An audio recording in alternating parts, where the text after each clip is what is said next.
차가운 병원 복도, 수술실 바로 앞에서 내 딸 민서는 나를 막아 세웠습니다. 엄마, 시골 땅 문서 좀 주세요. 하윤이 병원비가 아직 한참 모자라요. 나는 한치의 망설임도 없이 내 모든 것이 담긴 서류 봉투를 아이에게 건넸습니다. 하지만 내가 들어가서 우리 아가 얼굴이라도 한번 볼 수 있겠니? 라고 물었을 때 사위 태준이가 얼음장 같은 목소리로 문을 막아섰습니다. 어머님께서 들어가시면 하윤이가 더 힘들어해요. 그냥 신장 이식 수술 받을 준비나 잘하고 계시는 게 도와주시는 겁니다. 그 순간 제 등골을 타고 흐르던 것은 병원의 한기가 아니었습니다. 왜 나는 내 눈앞에서 닫히고 있는 저 문이 병실문이 아니라 저들이 나를 위해 미리 파놓은 차가운 무덤의 입구처럼 느껴졌던 것일까요? 그 모든 비극은 전화벨 소리 하나와 함께 시작되었습니다. 늦가을 햇살이 창문으로 따스하게 쏟아져 들어오던 평범하게 그지없던 어느 오후였습니다. 저는 낡은 소파에 앉아 손주 하윤이에게 입힐 털 스웨터를 뜨개질하고 있었습니다. 한 코 한 코 제 사랑과 그리움을 담아서요. 그때 전화기가 비명처럼 울렸습니다. 서울에 사는 내 딸 민서였습니다. 엄마, 수화기 너머로 들려오는 딸의 목소리는 눈물에 잔뜩 젖어 있었습니다. 엄마, 어떻게 우리 하윤이가 신부전증 말기래. 당장 수술하고 신장 이식을 받지 않으면. 딸의 말이 채 끝나기도 전에 제 세상은 무너져 내렸습니다. 귀가 멍멍해지고 손에 들고 있던 뜨개질 바늘이 힘없이 바닥으로 떨어졌습니다. 고작 5살, 제 눈에는 아직도 갓난아기 같은 내 손주가 죽을 병에 걸렸다는 말이었습니다. 내 남은 삶은 그때부터 오직 한 가지 목표만을 향해 달려갔습니다. 내 손주를 살려야 한다. 그러기 위해서라면 내 목숨이라도 아깝지 않았습니다. 저는 그 길로 평생을 살아온 이 시골집과 남편이 마지막으로 남긴 유산인 밭되기를 부동산에 내놓았습니다. 그 땅은 단순히 흙과 나무가 아니었습니다. 그곳에는 남편과 함께 땀 흘려 밭을 갈던 젊은 날의 추억이, 남편을 여의고 홀로 막막했던 밤들의 눈물이, 그리고 언젠가 이곳에서 손주와 함께 여생을 보내리라 꿈꾸었던 내 소박한 미래가 모두 담겨 있었습니다. 내 과거와 미래 전부가 담긴 땅이었지만 나는 내 손주를 위해 그 모든 것을 기꺼이 지워버릴 준비가 되어 있었습니다. 집을 정리하던 중 저는 장롱 깊숙한 곳에서 낡은 편지 상자 하나를 발견했습니다. 먼지를 털어내고 상자를 열자 수십 년의 세월이 켜켜이 쌓인 옛 제자들의 편지들이 쏟아져 나왔습니다. 저는 평생을 시골의 작은 초등학교에서 아이들을 가르친 교사였습니다. 삐뚤빼뚤한 글씨로 써내려간 감사 편지들을 하나하나 읽어내려가는데 제 입가에 희미한 미소가 번졌습니다. 그 중에서도 유독 제 마음을 아프게 했던 편지 한 통이 있었습니다. 아주 오래전 가난 때문에 중학교 진학을 포기하려 했던 강지연이라는 아이가 보낸 편지였습니다. 저는 그때 얼마 안 되는 제 월급을 쪼개 그 아이의 교복을 사주고 몰래 등록금을 대주었습니다. 편지에는 선생님, 저 꼭 훌륭한 의사가 되어서 선생님의 은혜에 보답하겠습니다라는 어린아이의 야무진 다짐이 적혀 있었습니다. 저는 그 편지를 보며 우리 지연이 지금쯤 어디서 어떻게 살고 있을까 하고 잠시 생각에 잠겼습니다. 그때의 저는 그 작은 인연의 씨앗이 훗날 내 목숨을 구원할 거대한 나무가 되어 돌아올 줄은 꿈에도 상상하지 못했습니다. 모든 것을 정리하고 제 손에는 땅을 판 돈이 묵직하게 들려 있었습니다. 저는 그 돈 가방을 마치 내 손주의 목숨값이라도 되는 듯이 부서져라 꽉 껴안고 서울로 향하는 첫 차에 몸을 실었습니다. 창밖으로 새벽이 밝아오고 있었습니다. 하지만 제 마음은 그저 칠흑 같은 어둠뿐이었습니다. 새벽 첫 차를 타고 서울에 도착했을 때 도시의 공기는 시골의 그것과는 비교할 수 없을 만큼 차갑고 낯설었습니다. 저는 택시를 잡아 타고 곧장 딸아이가 알려준 대학병원으로 향했습니다. 내 손주가, 내 가여운 아가가 저 차가운 건물 어딘가에서 고통받고 있다고 생각하니 심장이 갈갈이 찢어지는 것 같았습니다. 병원 로비에 들어서자마자 저는 딸 민서와 사위 태준이를 발견했습니다. 두 아이는 수척한 얼굴로 병원 복도 끝 의자에 나란히 앉아 있었습니다. 민서야, 태준아. 제가 부르자 두 아이가 고개를 들었습니다. 엄마. 민서는 제게 다가와 형식적으로 한번 안아주었습니다. 하지만 그 품에서는 애타게 어미를 기다리는 딸의 온기가 아니라 어딘가 모르게 서늘한 거리감이 느껴졌습니다. 우리 하윤이는, 우리 아가는 어딨니? 제가 다급하게 묻자 사위 태준이가 저를 가로막았습니다. 어머님, 지금은 면회가 안 됩니다. 그게 무슨 소리냐? 내가, 이 할미가 손주 얼굴도 못 본다는 말이냐? 하윤이가 지금 무균실에 있습니다. 면역력이 극도로 약해져 있어서 외부인 접촉은 절대 금지입니다. 사위의 목소리는 걱정이라기보다는 무언가를 막아서려는 듯한 단호함이 묻어 있었습니다.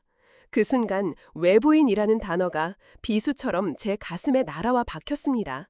제가 제 손주의 외부인이라니요. 저는 더 이상 아무 말도 하지 못하고 굳게 닫힌 중환자실 유리문 너머만 하염없이 바라보았습니다. 저 문 너머 어딘가에 내 아가가 힘겹게 숨쉬고 있을 것이었습니다. 어머님, 고생하셨어요. 돈은 가져오셨어요. 민서가 조심스럽게 물었습니다. 그 목소리에는 제 안부를 묻는 따뜻함보다 돈의 행방을 묻는 조급함이 더 크게 느껴졌습니다. 저는 말없이 품에 꼭 안고 있던 돈가방을 딸에게 건넸습니다. 민서는 가방을 받아들고는 그 무게를 가늠하듯 살짝 들어보았습니다. 그 아이의 눈이 아주 잠깐이지만 탐욕으로 번뜩이는 것을 저는 보았습니다. 일단 이걸로 급한 수술비는 낼 수 있겠다. 고마워 엄마. 딸의 그 한마디에 저는 평생의 보금자리를 내어준 모든 서름이 씻겨 내려가는 듯했습니다. 그래, 이것으로 내 손주를 살릴 수만 있다면 나는 더 바랄 것이 없다. 그날 이후 저는 병원 근처의 작은 여관방에 머물며 매일같이 병원을 찾았습니다. 하지만 단 한 번도 손주의 얼굴을 볼 수는 없었습니다. 민서와 태준이는 언제나 똑같은 핑계를 댔습니다. 어머님, 의사 선생님께서 아직은 절대 안정이 필요하다고 하세요. 괜히 들어가셨다가 아이가 스트레스 받으면 더 안 좋아요. 저는 그저 복도를 서성이며 간호사들이 오가는 틈에 아주 잠깐이라도 손주의 모습을 볼 수 있을까 애타게 기다리는 것밖에는 할 수 없었습니다. 시간이 흐를수록 저는 아이들의 행동에서 이상한 점들을 발견하기 시작했습니다. 손주가 사경을 헤매고 있는 부모의 모습이라고는 도저히 믿기지 않는 모습들이었습니다. 그들은 제가 보는 앞에서는 슬픔에 잠긴 표정을 짓다가도 자기들끼리 있을 때면 무언가 다른 이야기를 나누는 듯 했습니다. 어느 날 저는 복도 모퉁이에서 두 사람이 심각한 표정으로 통화하는 것을 보았습니다. 네, 대표님, 투자는 예정대로 진행될 겁니다. 자금은 문제 없이 마련될 겁니다. 다음 주까지는요. 사위 태준이가 누군가에게 확신에 찬 목소리로 말하고 있었습니다. 저는 의아했습니다. 딸의 수술비를 걱정해야 할 사람이 무슨 투자 이야기를 저렇게 자신만만하게 하고 있는 것일까? 며느리 민서의 행동은 더욱 이해할 수 없었습니다. 아이가 중환자실에 있는데도 그 아이는 매일같이 완벽하게 화장을 하고 비싼 옷을 차려입고 병원에 나타났습니다. 그리고 저 몰래 병원 옥상이나 비상계단에서 누군가와 즐거운 듯이 통화를 하곤 했습니다. 그 모습은 금방이라도 아이를 잃을지 모르는 어미의 모습이 아니었습니다. 가장 결정적으로 제 마음에 의심의 불씨를 지핀 것은 신장 이식에 대한 그들의 태도였습니다. 어머님, 검사 결과가 나왔는데 다행히 어머님 신장이 하윤이와 거의 일치한다고 합니다. 태준이가 어느 날 서류 한 장을 내밀며 말했습니다. 정말 다행이구나. 내 신장이라도 줄 수 있어서 정말 다행이야. 저는 눈물을 흘리며 기뻐했습니다. 이제 어머님께서 수술 날짜만 잡으시면 됩니다. 시간이 별로 없어요, 어머님. 하루라도 빨리 결심해 주셔야 합니다. 사위는 저를 재촉했습니다. 그의 목소리에는 제 건강을 염려하는 마음은 조금도 없었습니다. 오직 하루라도 빨리 제 신장을 꺼내가고 싶어하는 섬뜩한 조급함만이 느껴졌습니다. 그런데 이상하구나. 제가 물었습니다. 너희들은 검사 안 해봤니? 부모인 너희들 신장이 나보다 더 잘 맞을 수도 있지 않니? 제 질문에 민서와 태준이는 순간 당황한 기색을 보였습니다. 아, 저희도 해봤죠, 엄마. 그런데 저희는 둘 다 혈액형이 안 맞아서. 민서가 말을 더듬으며 변명했습니다. 하지만 저는 알고 있었습니다. 제 딸과 제 손주는 혈액형이 같았습니다. 그 사소한 거짓말이 제 마음속 의심을 거대한 확신으로 바꾸어 놓았습니다. 무언가 잘못되었다. 저는 그날 밤 여관방에 돌아와 뜬 눈으로 밤을 지새웠습니다. 아이들의 차가운 태도, 투명인간 취급당하는 저, 그리고 손주의 얼굴 한번 볼 수 없는 이 기이한 상황, 그리고 무엇보다 신장 이식을 둘러싼 그들의 조급함과 서투른 거짓말들. 이 모든 조각들이 제 머릿속에서 하나의 끔찍한 그림을 그려내고 있었습니다. 하지만 저는 애써 그 그림을 외면했습니다. 설마 내 딸이, 내 하나뿐인 딸이 이 어미에게. 다음 날 저는 마지막 확인을 위해 딸아이에게 전화를 걸었습니다. 민서야, 엄마가 하윤이 옷이라도 좀 사서 넣어주고 싶은데 아이 치수가 어떻게 되니? 전화기 너머로 딸의 목소리가 아주 잠깐 당황으로 흔들렸습니다. 아, 옷은 됐어요, 엄마. 지금 그런 거 신경 쓸 때가 아니잖아요. 저는 포기하지 않고 다시 물었습니다. 그래도 아이가 뭘 제일 좋아하니? 인형? 아니면 자동차? 몰라요. 저도 잘 몰라요. 딸은 짜증스럽게 소리치고는 전화를 끊어버렸습니다. 그 순간 저는 모든 것을 깨달았습니다. 제 딸은 제 손주가 무엇을 좋아하는지조차 모르고 있었습니다. 지난 몇 달간 아이를 돌본 것은 제가 아니라 다른 누군가였다는 뜻이었습니다. 그렇다면 내 손주는 지금 어디에 있는 것일까? 그리고 저들이 저토록 간절하게 원하는 내 신장은 과연 누구를 위한 것이란 말인가? 그날 이후 저는 더 이상 슬픔에 잠긴 순진한 할머니가 아니었습니다. 저는 의심과 분노로 가득 찬 냉철한 관찰자가 되었습니다. 딸과 사위의 모든 말과 행동, 심지어는 그들의 눈빛 하나, 숨소리 하나까지도 놓치지 않고 분석하기 시작했습니다. 그들이 짜놓은 거대한 사기극의 무대 위에서 저는 이제 유일한 관객이자 진실을 파헤쳐야 할 유일한 탐정이었습니다. 며칠 뒤 사위 태준이가 제 여관방으로 찾아왔습니다. 그의 손에는 병원에서 발급받은 듯한 두툼한 서류 봉투가 들려 있었습니다. 어머님, 신장 이식 수술 동의서입니다. 그는 마치 사무적인 용건을 처리하듯 서류를 제 앞에 내밀었습니다. 여기에 서명만 하시면 바로 수술 날짜를 잡을 수 있습니다. 하윤이를 살릴 수 있는 유일한 방법입니다, 어머님. 그의 목소리는 간절했지만 그 눈빛은 차갑게 빛나고 있었습니다. 저는 떨리는 척하며 펜을 받아들였습니다. 그리고 서류를 자세히 읽어보는 척하며 시간을 끌었습니다. 서류에는 온통 알아보기 힘든 의학 용어들로 가득 차 있었지만 제 눈에 들어온 것은 단 한 줄의 문장이었습니다. 본인은 자발적인 의사에 따라 본인의 신장 하나를 수혜자 555에게 기증할 것을 동의합니다. 수혜자의 이름이 빈칸으로 남아 있었습니다. 얘야, 그런데 왜 수혜자 이름이 비어있니? 우리 하윤이 이름이 들어가야 하는 것 아니냐? 제가 순진한 얼굴로 묻자 태준이의 얼굴에 순간 당혹감이 스쳐 지나갔습니다. 하지만 그는 곧바로 태연한 표정을 지으며 둘러댔습니다. 아, 그건 병원 행정 절차상 수술 직전에 기입하게 되어 있습니다. 개인정보 보호 때문에요. 걱정하지 마십시오, 어머님. 어머님의 귀한 신장이 하윤이가 아닌 다른 누구에게 가겠습니까? 그 뻔뻔한 거짓말에 저는 속으로 치를 떨었습니다. 알았다. 내 손주를 살릴 수만 있다면야 무엇이든 못하겠니. 저는 동의서에 제 이름 석자를 똑똑히 적어 넣었습니다. 제 손으로 직접 저를 죽음으로 몰아넣을 계약서에 서명을 하는 기분이었습니다. 서명을 마친 동의서를 받아든 태준이의 얼굴에 감출 수 없는 만족감과 안도감이 번지는 것을 저는 놓치지 않았습니다. 감사합니다, 어머님. 정말 감사합니다. 그는 제 손을 잡으며 악어의 눈물을 흘렸습니다. 저는 그 위선적인 손길을 온몸의 소름을 참아내며 견뎌야 했습니다. 그가 돌아간 후 저는 곧바로 행동을 시작했습니다. 이대로 앉아서 당할 수만은 없었습니다. 진실을 알아내야만 했습니다. 하지만 낯선 서울에서 늙고 힘없는 제가 할 수 있는 일은 많지 않았습니다. 그때 제 머릿속에 오래전 낡은 편지 상자 속에서 보았던 그 이름 하나가 떠올랐습니다. 강지연. 훌륭한 의사가 되어 은혜에 보답하겠다던 그 가난했지만 총명했던 아이. 저는 수소문 끝에 지연이가 바로 이 대학병원에, 그것도 신장 이식 분야의 최고 권위자인 외과 과장으로 있다는 사실을 알아냈습니다. 기적이었습니다. 하늘이 아직 저를 버리지 않았다는 신호였습니다. 하지만 어떻게 그 아이를 만날 수 있을까? 제가 직접 찾아가면 분명 민서와 태준이가 눈치챌 것이었습니다.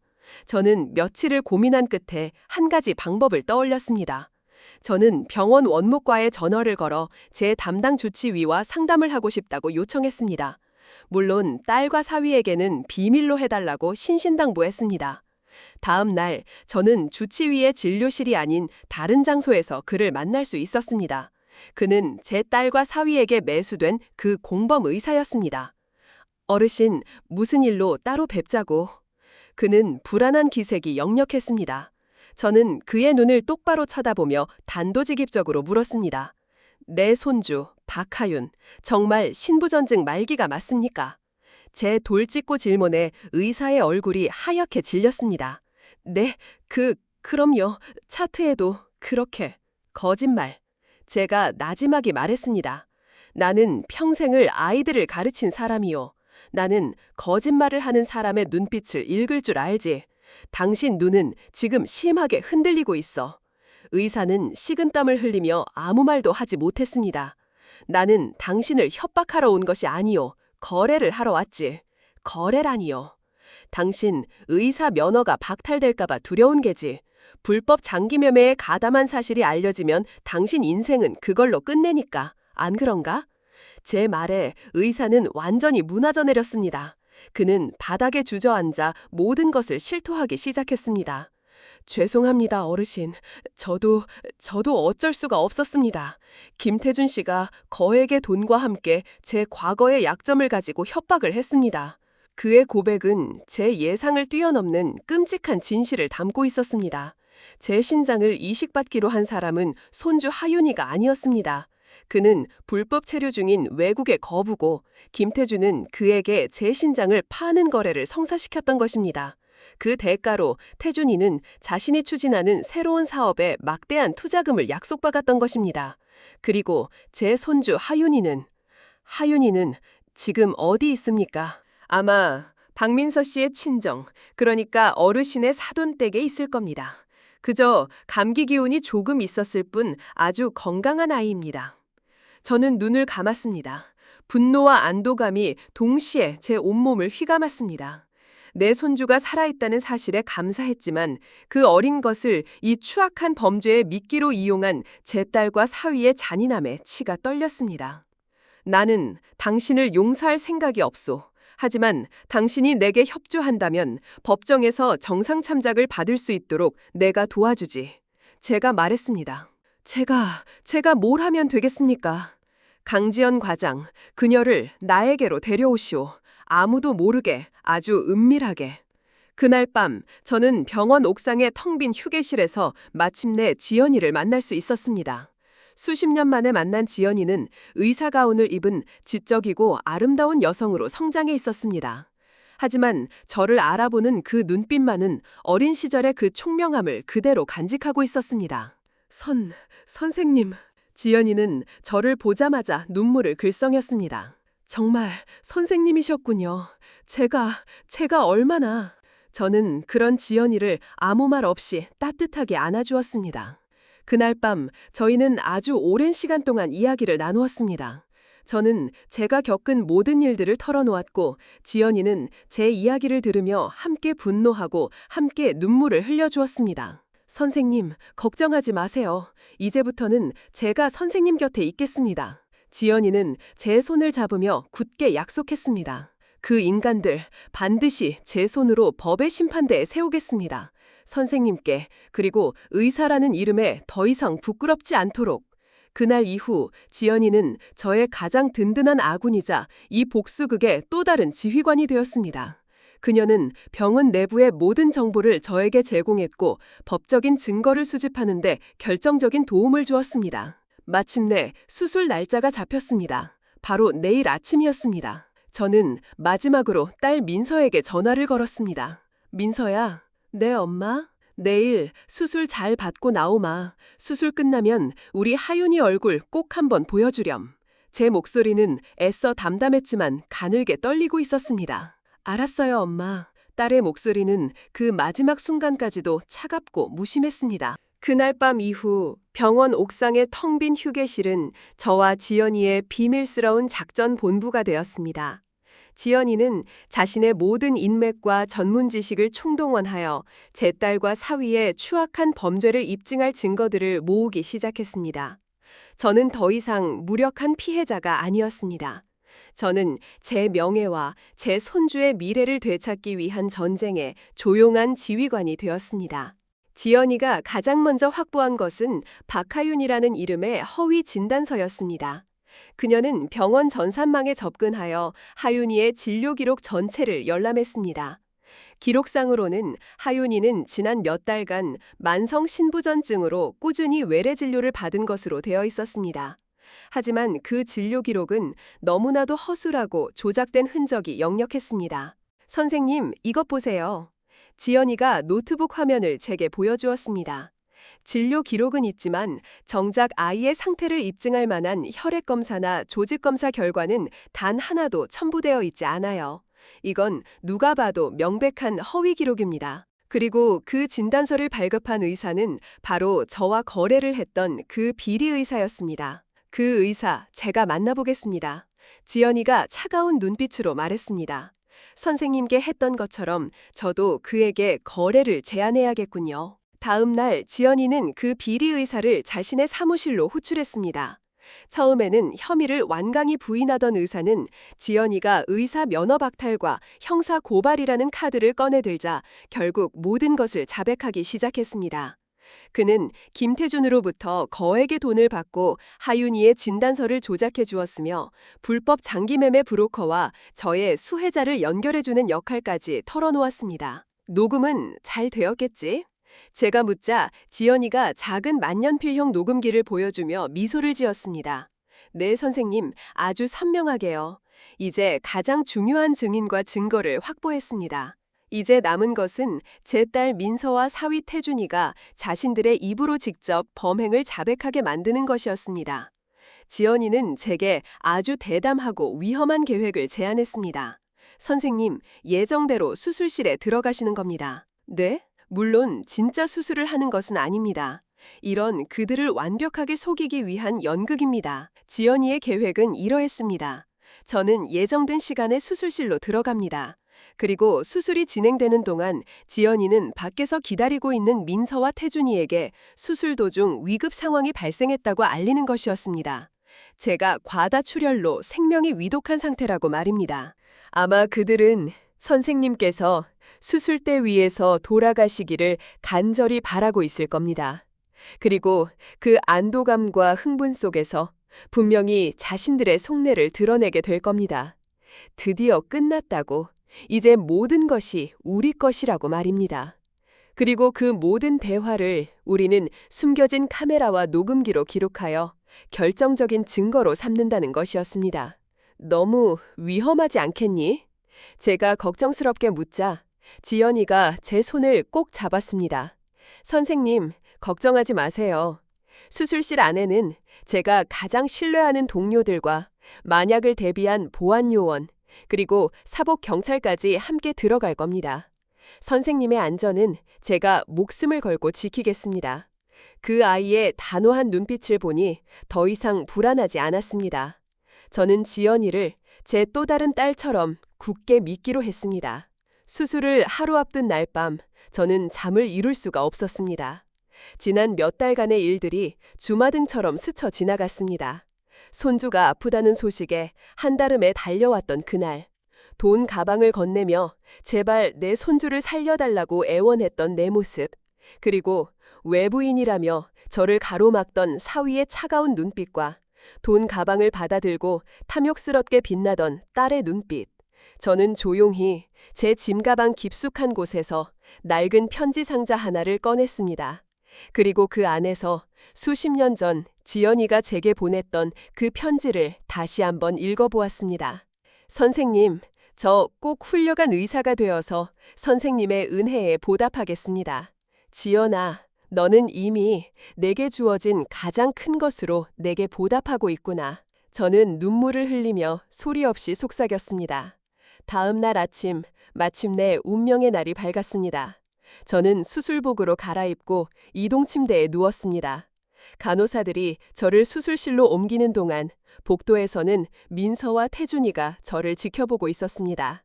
그들의 얼굴에는 걱정과 슬픔이라는 얇은 가면 아래 감출 수 없는 기대감과 흥분이 뒤섞여 있었습니다. 엄마, 수술 잘 받고 와. 꼭 건강해야 해. 딸 민서가 눈물을 글썽이며 제 손을 잡았습니다. 그 완벽한 연기에 저는 속으로 헛웃음을 지었습니다. 수술실 문이 닫히기 직전 저는 제 딸과 한때는 내 딸이었던 그 아이와 마지막으로 눈을 마주쳤습니다. 그 눈빛은 제게 이렇게 말하고 있었습니다. 제발 그냥 이대로 죽어줘. 저는 아무 말 없이 눈을 감았습니다. 수술실의 문이 철컥 소리를 내며 닫혔습니다. 이제 이 길고 길었던 비극의 마지막 막이 오를 시간이었습니다. 수술실의 문이 닫히는 순간 바깥 세상의 모든 소음은 멀어졌습니다. 제 눈앞에는 차갑고 푸른 수술실의 무균 공간만이 펼쳐져 있었습니다. 천장의 무영등이 마치 저를 심판하는 신의 눈처럼 눈부시게 빛나고 있었습니다. 하지만 저는 더 이상 두렵지 않았습니다. 이곳은 저의 무덤이 아니라 제 모든 것을 되찾을 전쟁터였고 제 곁에는 가장 든든한 아군, 지연이가 함께하고 있었으니까요. 선생님, 지금부터 시작하겠습니다. 지연이는 제게 눈짓을 하고는 수술실 안의 다른 의료진들에게 지시를 내렸습니다. 그들은 모두 지연이가 이번 작전을 위해 특별히 선발한 그녀가 가장 신뢰하는 팀원들이었습니다. 그들 중에는 사복을 입은 경찰관 2명도 섞여 있었습니다. 수술실 벽에 걸린 시계가 똑딱 똑딱 심장 소리처럼 울렸습니다. 시간은 더디게 흘러갔고 수술실 안에는 팽팽한 긴장감이 감돌았습니다. 저희는 모두 문 밖에서 벌어질 진짜 연극을 기다리고 있었습니다. 얼마 후 지연이의 이어폰으로 수술실 밖 상황실에 대기하고 있던 다른 팀원에게서 연락이 왔습니다. 과장님, 지금입니다. 김태중과 박민서가 초조해하며 복도를 서성이고 있습니다. 지연이는 고개를 끄덕이고는 인터컴을 통해 수술실 밖 대기실로 연결했습니다. 그리고 미리 약속된 대사를 떨리는 목소리로 연기하기 시작했습니다. 보호자분 들리십니까? 지금 환자분 상태가 갑자기 위급해졌습니다. 혈압이 급격히 떨어지고 출혈이 멈추지 않고 있습니다. 그 말을 듣고 있을 제 딸과 사위의 표정이 눈앞에 선하게 그려졌습니다. 아마도 그들은 이제 곧 모든 것이 끝날 것이라는 잔인한 희열에 휩싸여 있겠지요. 아니나 다를까 잠시 후 수술실 문틈으로 그들의 흥분된 목소리가 새어들어왔습니다. 제가 누워있는 곳에서는 문 밖의 상황이 보이지 않았지만 지연이 팀이 미리 설치해둔 초소형 카메라를 통해 저희는 대기실의 모든 상황을 손바닥 들여다보듯 훤히 볼 수 있었습니다. 모니터 화면 속에서 태준이는 애써 슬픔을 억누르는 척하며 주먹을 꽉 쥐고 있었습니다. 하지만 그의 입가에는 미세한 미소가 걸려 있었습니다. 민서는 아예 대놓고 안도의 한숨을 내쉬었습니다. 거의 다 됐어. 이제 정말 끝이야. 민서가 태준이에게 속삭였습니다. 조금만 더 참아. 여기서 우리가 슬퍼하는 모습을 보여줘야 아무도 의심하지 않을 거야. 태준이가 아내의 어깨를 감싸며 능숙하게 연기를 이어갔습니다. 그때 지연이가 다시 한번 인터컴을 통해 결정적인 한마디를 던졌습니다. 보호자분, 최선을 했지만 더 이상은 힘들 것 같습니다. 마음의 준비를 하셔야겠습니다. 그 말이 떨어지는 순간 민서와 태준이는 서로를 부둥켜 안았습니다. 하지만 그것은 슬픔의 포옹이 아니었습니다. 승리의 포옹이었습니다. 해냈어 여보, 우리가 드디어 해냈어. 민서의 목소리는 억누를 수 없는 기쁨으로 떨리고 있었습니다. 그래, 해냈어. 이제 저 지긋지긋한 할망구와는 끝이야. 이제 모든 것이 우리 거야. 당신 말대로 그 신장은 아주 비싼 값에 팔렸고 나는 투자금을 받았어. 이제 우리 사업만 성공하면 우리는 억만장자가 되는 거야. 태준이의 목소리도 탐욕과 흥분으로 가득 차 있었습니다. 우리 하윤이는 이제 데려와도 되는 거지? 그럼 이제 그 아이도 우리 딸로 당당하게 키울 수 있어. 더 이상 저 할망구 눈치 볼 필요도 없고. 그들의 모든 대화는 수술실 안의 고성능 녹음기를 통해 하나도 빠짐없이 기록되고 있었습니다. 이제 모든 증거는 확보되었습니다. 지연이는 저를 돌아보며 고개를 끄덕였습니다. 이제 커튼콜의 시간이었습니다. 저는 천천히 이동 침대에서 몸을 일으켰습니다. 그리고 수술복 위에 미리 준비해둔 제 외출복을 덧입었습니다. 지연이와 팀원들이 그런 저를 조용히 도왔습니다. 모든 준비가 끝나고 저는 제 두 발로 직접 수술실 문을 향해 걸어갔습니다. 지난 몇 달간의 피나는 재활 치료가 바로 이 순간을 위한 것이었습니다. 수술실 문이 스르륵 소리를 내며 안쪽으로 열렸습니다.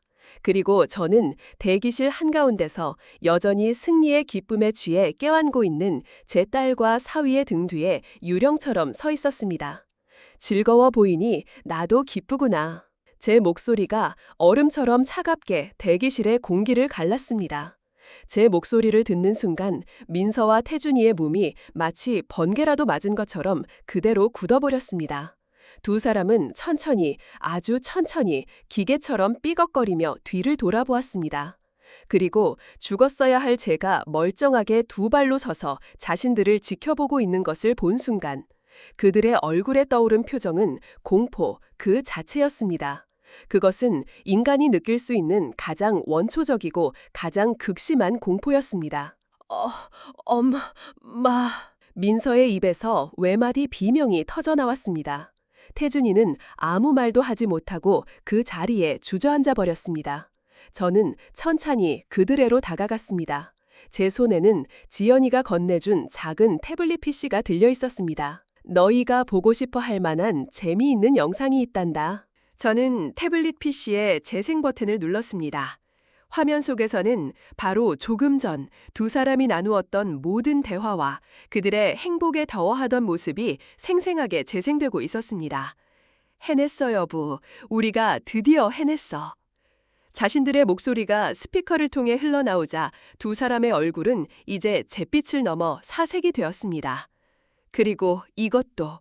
저는 이어서 그 비리의사의 자백이 담긴 녹음 파일을 재생했습니다. 김태준에게 돈을 받고 허위 진단서를 발급해 주었으며 불법 장기 매매를 알선했다는 모든 진실이 담긴 파일이었습니다. 이제 더 이상의 설명은 필요 없었습니다. 모든 것은 끝났습니다. 바로 그때 수술실 안에서 대기하고 있던 경찰관들이 쏟아져 나왔습니다. 김태준, 박민서, 당신들을 살인 미수, 불법 장기 매매 및 사기 혐의로 긴급 체포합니다. 경찰들이 그들의 손에 차가운 수갑을 채우는 동안 저는 바닥에 주저앉아 있는 제 딸 민서에게로 다가갔습니다. 그리고 제 주머니에서 낡은 편지 한 통을 꺼내 그 아이의 손에 쥐어주었습니다. 이것은 네가 아주 어렸을 적에 네가 아플 때 네가 내게 써주었던 편지다. 엄마, 빨리 나와서 나랑 놀아줘. 사랑해. 너는 한때는 이렇게 엄마를 사랑하던 아이였다. 대체 어디서부터 무엇이 너를 이토록 끔찍한 괴물로 만들었는지 평생을 감옥 안에서 후회하고 또 후회하며 살아가거라. 그것이 제가 제 딸에게 해준 마지막 말이었습니다. 모든 상황이 끝나고 병원 복도에는 다시 정적이 찾아왔습니다. 지연이가 제게 다가와 제 어깨를 가만히 감싸주었습니다. 선생님, 이제 다 끝났습니다. 네, 지연아. 아니, 저는 고개를 저었습니다. 이제부터가 진짜 시작이다. 수술 당일 아침, 병원 공기는 유난히 무겁고 차가웠습니다. 저는 수술복으로 갈아입고 이동 침대에 누워 천천히 수술실로 향했습니다. 복도를 지나는 동안 창밖으로 보이는 회색 하늘이 마치 제 암담한 심정을 대변해주는 것 같았습니다.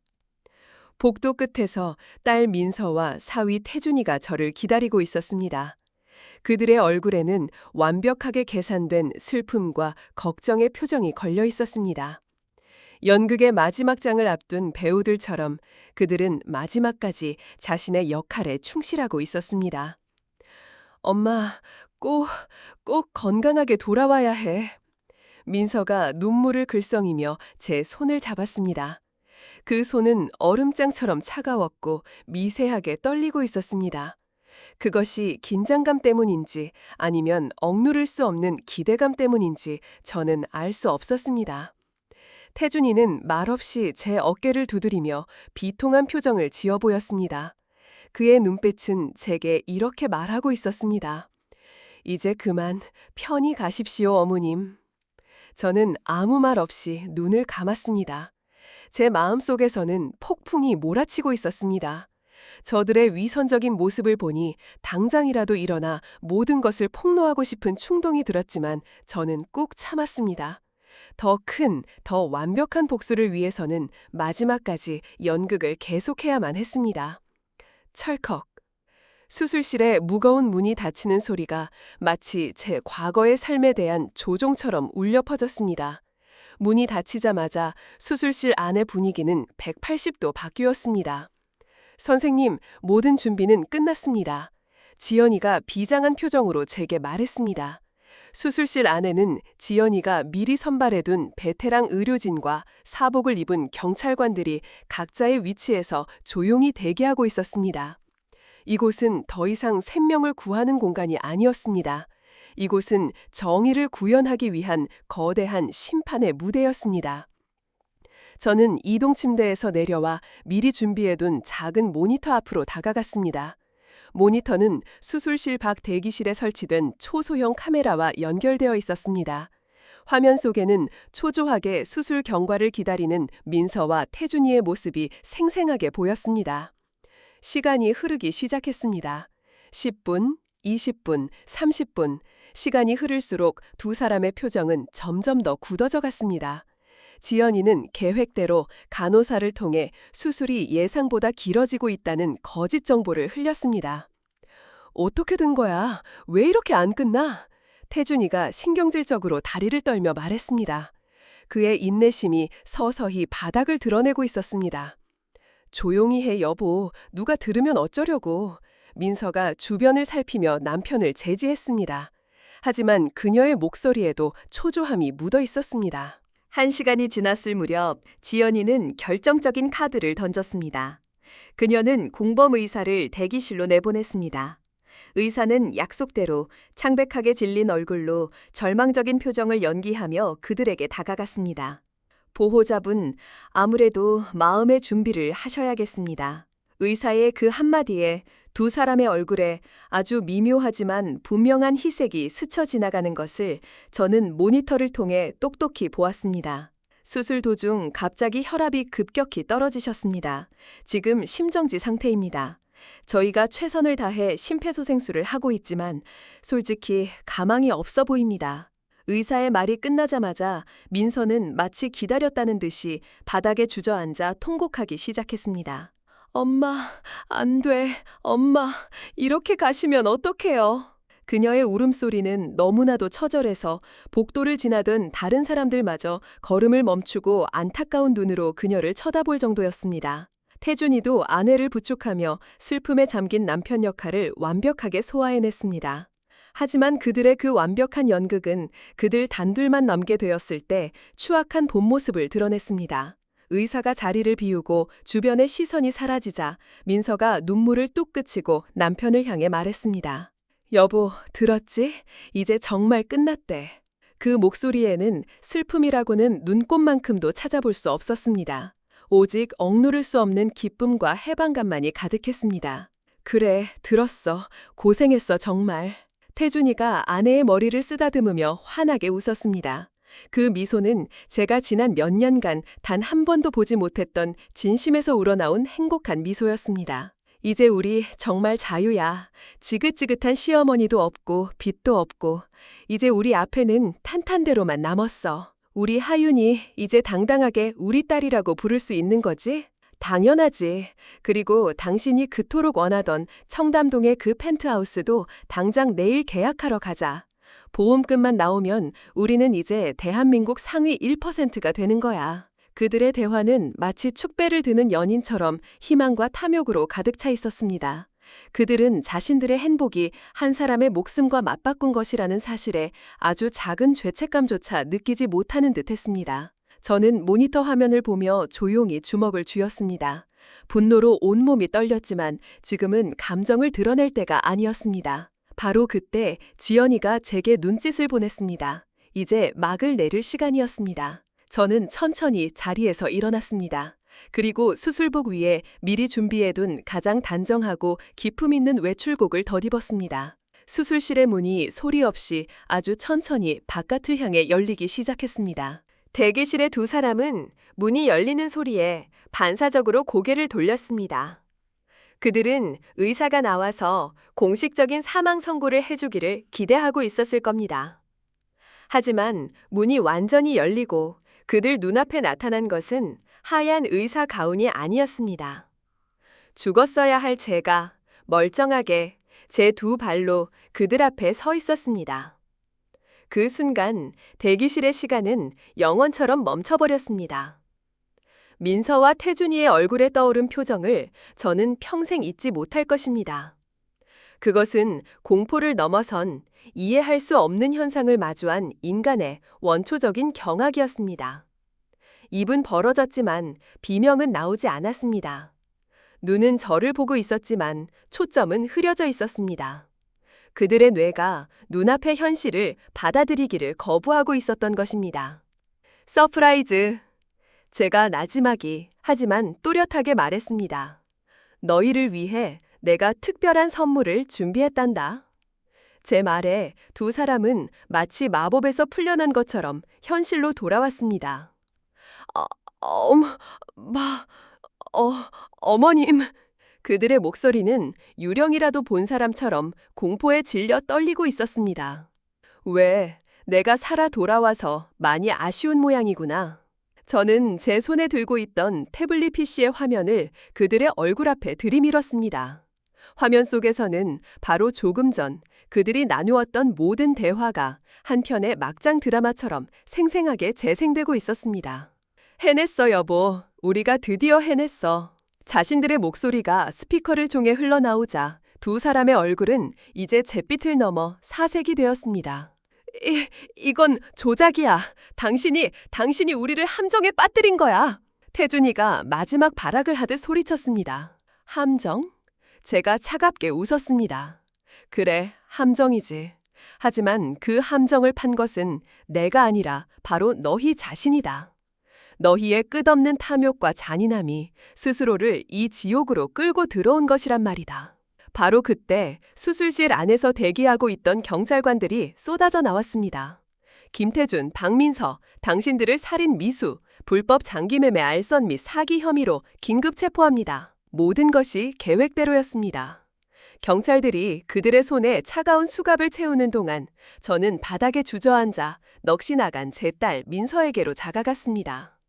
그리고 제 주머니에서 낡은 편지 한 통을 꺼내 그 아이의 손에 쥐어주었습니다. 이것은 네가 아주 어렸을 적에, 네가 아플 때 네가 내게 써주었던 편지다. 엄마, 빨리 나와서 나랑 놀아줘. 사랑해. 너는 한때는 이렇게 엄마를 사랑하던 아이였다. 대체 어디서부터 무엇이 너를 이토록 끔찍한 괴물로 만들었는지 평생을 감옥 안에서 후회하고 또 후회하며 살아가거라. 그것이 제가 제 딸에게 해준 마지막 말이었습니다. 모든 상황이 끝나고 병원 복도에는 다시 정적이 찾아왔습니다. 지연이가 제게 다가와 제 어깨를 가만히 감싸주었습니다. 선생님, 이제 다 끝났습니다. 네, 지연아. 아니, 저는 고개를 저었습니다. 이제부터가 진짜 시작이다. 병원 복도에서의 아수라장이 끝나고 한세리와 차승우는 경찰에 연행되었습니다. 텅 빈 병실에는 깨진 유리조각처럼 부서져 바른 진실의 파편들만이 흩어져 있었습니다. 바닥에 주저앉아 넋을 잃고 있던 아들 지훈이를 저는 말없이 일으켜 세웠습니다. 아들의 눈은 초점을 잃고 허공을 헤매고 있었습니다. 자신이 믿었던 세상 전체가 한순간에 무너져 내린 사람의 눈이었습니다. 그날 이후 법적인 절차가 시작되었습니다. 재판이 열리기 전까지 저는 수없이 경찰서와 검찰청 그리고 변호사 사무실을 오가야 했습니다. 제 건강은 아직 완전히 회복되지 않았지만 저는 조금도 쉬지 않았습니다. 이 지독한 연극의 마지막 막을 제 손으로 직접 내려야만 했습니다. 한세리와 차승우의 범행은 생각보다 훨씬 더 추악하고 거대했습니다. 경찰 조사 과정에서 두 사람이 저지른 과거의 범죄들이 속속들이 드러났습니다. 차승우는 이미 저 이전에도 두 건의 유사한 보험 사기 및 살인 미수 사건을 저질렀던 전문 범죄자였습니다. 그는 주로 남편과 사별하고 막대한 유산을 상속받은 부유한 노년 여성들을 목표로 삼았습니다. 그리고 한세리와 같은 젊고 아름다운 여성들을 이용해 아들이나 간병인으로 위장 접근시켜 신뢰를 얻은 뒤 재산을 빼돌리고 살해하려 했던 것입니다. 한세리는 그의 가장 유능하고 잔인한 파트너였습니다. 제 사건은 그들의 연쇄 범죄에 마침표를 찍는 결정적인 계기가 되었습니다. 제 사건은 그들의 완벽했던 범죄 제국을 무너뜨린 첫 번째 균열이었던 셈입니다. 재판이 열리는 날 법정은 기자들과 방청객들로 가득 찼습니다. 저는 증인석에 섰습니다. 피고인석에 나란히 앉아있는 한세리와 차승우, 그리고 그들 옆에서 고개를 떨구고 있는 제 아들 지훈이의 모습을 저는 담담한 눈으로 바라보았습니다. 지훈이는 아내의 범행을 방조하고 묵인했다는 혐의로 불구속 상태에서 재판을 받고 있었습니다. 제가 증언을 시작하자 법정은 물을 끼얹은 듯 조용해졌습니다. 저는 지난 몇 달간 혼수 상태의 제 육신에 갇혀 들어야 했던 며느리의 잔인한 독백들, 저를 죽이기 위한 그들의 치밀한 계획, 그리고 그 모든 것을 알면서도 아들을 속여야 했던 제 고통스러운 심정을 차분하고 명확하게 진술했습니다. 제 목소리는 떨리지 않았습니다. 제 증언은 억울하게 죽어간 다른 피해자들의 목소리를 대신하는 준엄한 심판의 목소리였습니다. 제가 증언을 마치고 자리로 돌아오자 최 간호사님이 제 손을 꼭 잡아주었습니다. 그녀의 손은 따뜻했습니다. 재판 내내 지훈이는 단 한 번도 고개를 들지 못했습니다. 그는 자신의 어리석음과 무지함이 어머니를 죽음의 문턱까지 몰고 갔다는 사실에 깊은 죄책감과 절망에 빠져 있었습니다. 그는 변호사의 모든 질문에 제가 죄인입니다. 모든 것이 제 탓입니다. 라는 말만 반복할 뿐이었습니다. 반면 한세리와 차승우는 마지막까지 뻔뻔했습니다. 그들은 모든 혐의를 부인하며 제가 치매에 걸려 망상을 하고 있다고 주장했습니다. 하지만 제가 병실에서 녹화해둔 영상 증거와 탐정이 수집한 그들의 범죄 증거들 앞에서 그들의 거짓말은 힘을 잃었습니다. 특히 한세리가 자신의 연인인 차승우에게 보낸 그 할망구 아직도 숨이 붙어 있어 라는 메시지와 차승우가 한세리에게 보낸 이번에는 확실하게 처리해 라는 답장은 그들의 살인 계획을 입증하는 결정적인 증거가 되었습니다. 최종 변론에서 검사는 그들을 향해 법정 최고형을 구형했습니다. 피고인들은 인간의 가장 기본적인 신뢰와 효심을 배반하고 오직 돈이라는 탐욕을 위해 한 인간의 생명을 파리목숨처럼 여기려 했습니다. 이는 우리 사회의 근간을 흔드는 용서받을 수 없는 반인륜적 범죄입니다. 드디어 선고의 날이 밝았습니다. 재판장은 장엄한 목소리로 판결문을 읽어내려갔습니다. 피고인 차승우, 상습 살인 미수 및 사규죄를 적용하여 무기징역에 처한다. 피고인 한세리, 존속 살해 미수 및 사기 공모죄를 적용하여 징역 25년형에 처한다. 방청석에서 탄식이 터져나왔습니다. 한세리는 판결을 듣는 순간 실성한 사람처럼 비명을 지르며 발버둥 쳤지만 교도관들에게 끌려나갔습니다. 그리고 마지막으로 재판장은 제 아들 지훈이를 향해 판결을 내렸습니다. 피고인 박지훈, 아내의 범죄를 인지하지 못한 중대한 과실은 인정되나 범행에 직접 가담했다는 증거가 불충분하고 깊이 뉘우치고 있다는 점을 참작하여 집행유예 2년에 선고한다. 그 판결을 듣는 순간 저는 저도 모르게 안도의 한숨을 내쉬었습니다. 법이 제 아들에게 마지막 기회를 준 것이었습니다. 재판이 끝나고 저는 법정 복도에서 지훈이와 마주쳤습니다. 지훈이는 제 앞에 무릎을 꿇었습니다. 엄마, 제가 정말 죽을 죄를 지었습니다. 아들은 더 이상 말을 잇지 못하고 어린 아이처럼 통곡했습니다. 저는 아무 말 없이 아들의 어깨를 두드려 주었습니다. 용서는 아직 먼 이야기였습니다. 하지만 그 순간 저는 깨달았습니다. 저와 제 아들은 이제부터 아주 길고 힘든 시간을 함께 견뎌내야 한다는 것을, 무너진 신뢰를 다시 쌓고 깊게 패인 상처를 함께 보듬어야 한다는 것을, 그것이 법의 심판과는 다른 저희 모자에게 남겨진 또 다른 형벌이자 과제였습니다. 그날 이후 지훈이는 모든 것을 내려놓았습니다. 그는 의사라는 직업도 화려했던 인간관계도 모두 정리했습니다. 그리고 오직 저를 보살피는 일에만 전념했습니다. 그는 매일 아침 저를 위해 건강식을 만들었고 저녁에는 제 다리를 주무르며 하루의 피로를 풀어주었습니다. 그는 말이 없었습니다. 그저 묵묵히 속지 않은 마음으로 제 곁을 지킬 뿐이었습니다. 어느 날 제가 물었습니다. 지훈아, 후회하느냐? 네, 엄마. 무엇을 후회하느냐? 세리를 만난 것을, 아니면 나를 아프게 한 것을. 지훈이는 한참을 망설이다가 입을 열었습니다. 제 자신이요. 아들은 흐느끼며 말했습니다. 저는 사람이라는 이름으로 눈을 감고 귀를 막았어요. 엄마의 고통을, 엄마의 외로움을 애써 외면했어요. 저는 아들로서도, 의사로서도, 인간으로서도 자격이 없는 놈이에요. 아들의 진실한 고백 앞에서 저는 비로소 제 마음속에 단단하게 박혀있던 미움의 얼음덩어리가 아주 조금씩 녹아내리는 것을 느꼈습니다. 시간이 약이라는 말은 때로는 진실이었습니다. 저와 지훈이는 서로에게 아무것도 강요하지 않은 채 그저 조용한 시간 속에서 서로의 상처가 아물기를 기다렸습니다. 우리는 함께 아침을 맞이하고 함께 저녁을 먹고 함께 산책을 했습니다. 그 평범한 일상 속에서 우리는 아주 느리게 다시 엄마와 아들이 되어가고 있었습니다. 어느 날 저녁 지훈이가 제게 작은 봉투 하나를 내밀었습니다. 그 안에는 이혼 서류와 함께 한세리가 교도소에서 보내온 편지가 들어 있었습니다. 읽어보시겠어요? 저는 고개를 저었습니다. 아니다. 이제 다 끝난 일이다. 저는 그 편지를 읽어보지 않은 채 벽난로의 불길 속으로 던져 넣었습니다. 타오르는 불꽃을 보며 저는 제 인생에 지독했던 한 챕터가 비로소 완전히 끝났음을 실감했습니다. 괜찮다, 지훈아. 제가 말했습니다. 이제 정말로 다 괜찮다. 제 말에 아들의 눈에 뜨거운 눈물이 고였습니다.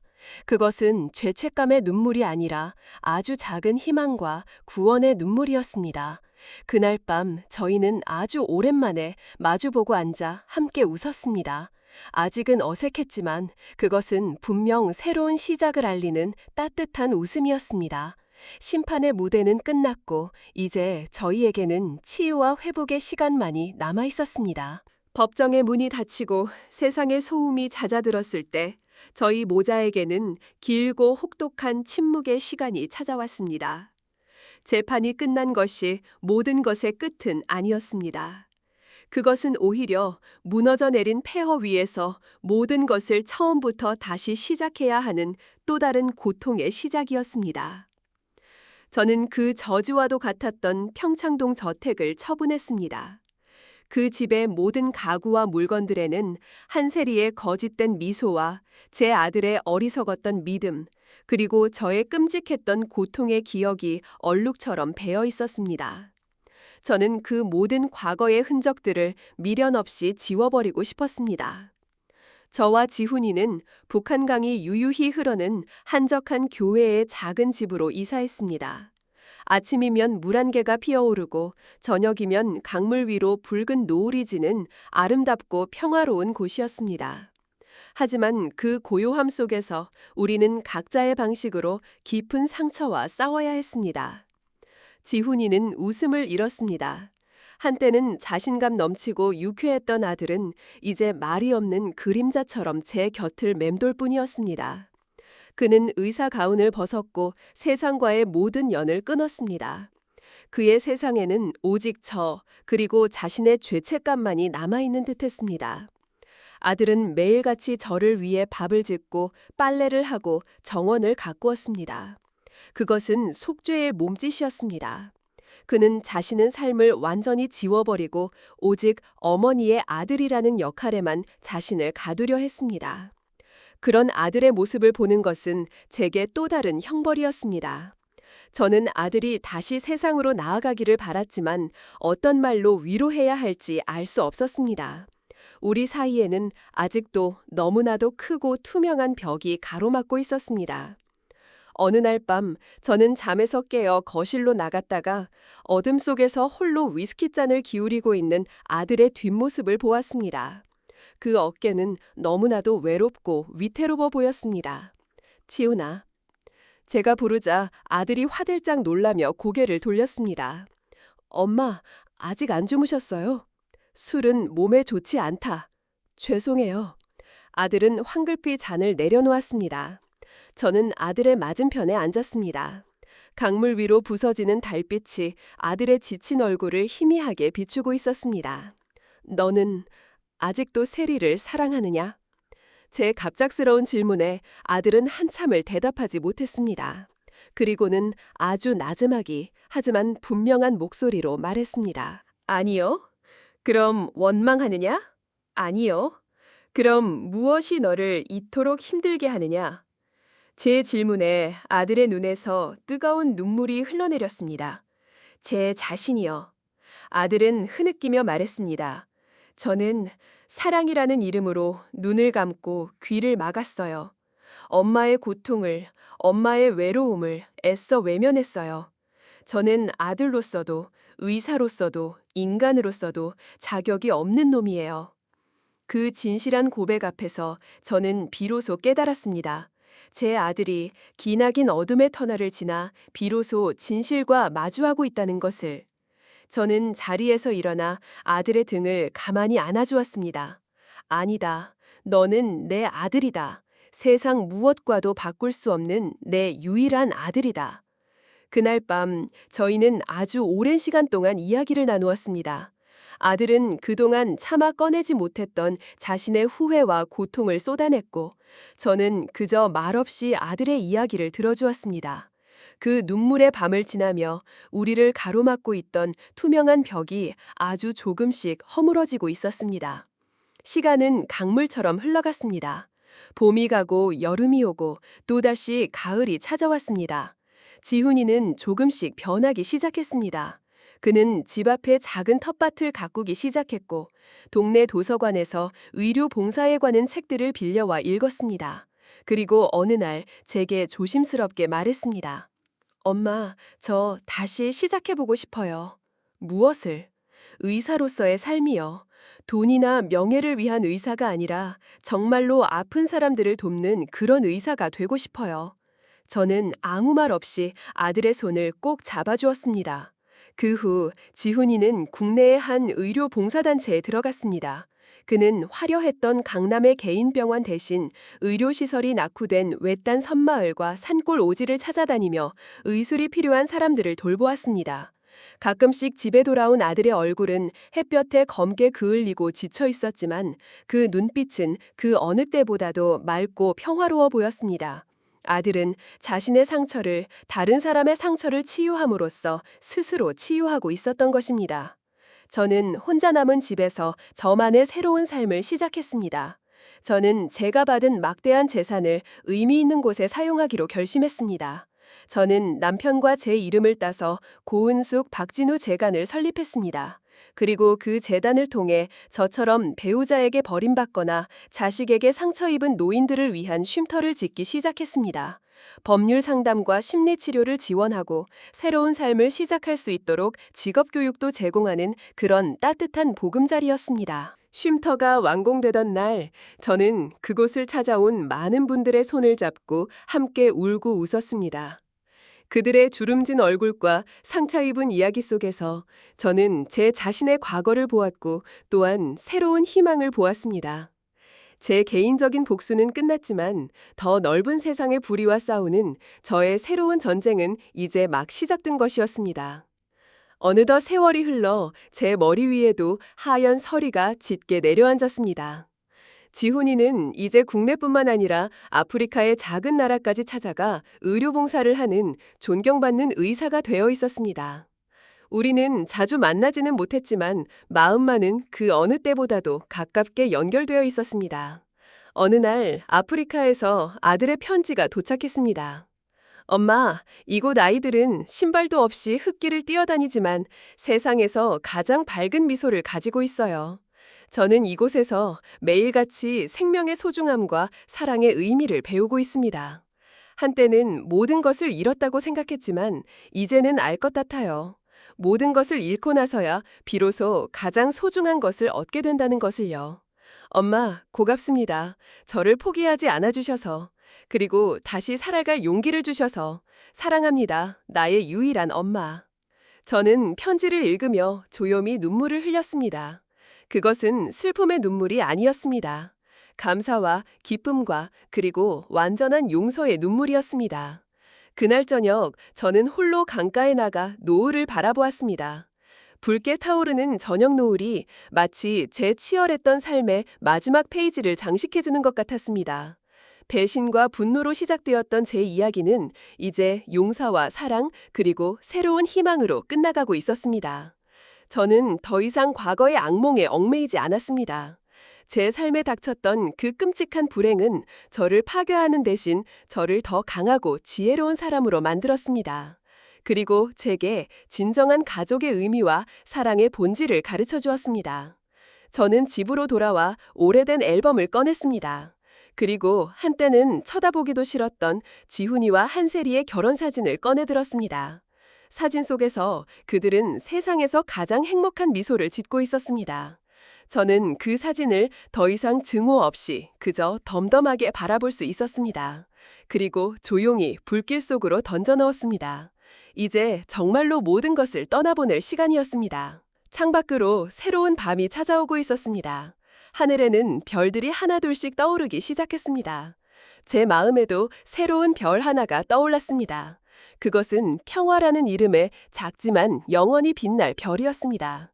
길고 길었던 복수는 끝났고 제 영혼은 마침내 완전한 자유를 얻었습니다.